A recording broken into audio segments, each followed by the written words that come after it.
Bonjour, bienvenue sur DigiSchool. Je suis Ali Rachini, votre enseignant chimie physique, niveau bac. Et aujourd'hui, je vais vous expliquer le vecteur vitesse lors d'un mouvement d'un objet dans un référentiel donné.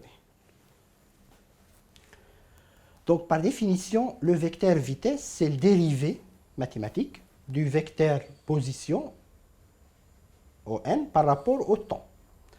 Donc, si vous avez un objet qui est représenté par un point M sur un axe donné X, c'est un repère donné X, Y, Z, on va avoir une projection par rapport à X, une projection par rapport à Y, une projection par rapport à Z. Donc on va trouver que V égale le dérivé de X par rapport au temps, plus le dérivé de Y par rapport au temps, plus le dérivé de Z par rapport au temps. Ces dérivés-là, on les appelle des vitesses par rapport aux axes, donc Vx, Vy et Vz. Généralement, la vitesse est toujours tangente à la trajectoire du mouvement. Donc, imaginons que vous avez un objet qui fait ce mouvement-là. Donc, à chaque point, la vitesse est tangente aux trajectoires. Donc, ici, elle va être dans ce sens-là.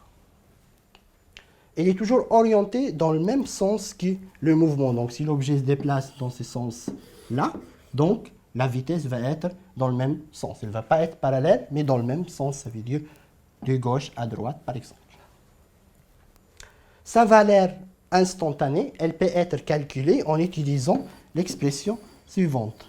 Donc, la valeur de la vitesse instantanée est égale à la racine carrée de Vx carré, Vy carré, Vz carré, ça veut dire le carré de chaque composante de vitesse par rapport à chaque axe. Donc aujourd'hui, je vous ai expliqué le vecteur vitesse lors du mouvement d'un objet dans un référentiel donné. Je vous invite à regarder les vidéos concernant les vitesses position et les vitesses accélération d'un objet en mouvement et je vous dis à bientôt sur DigiSchool.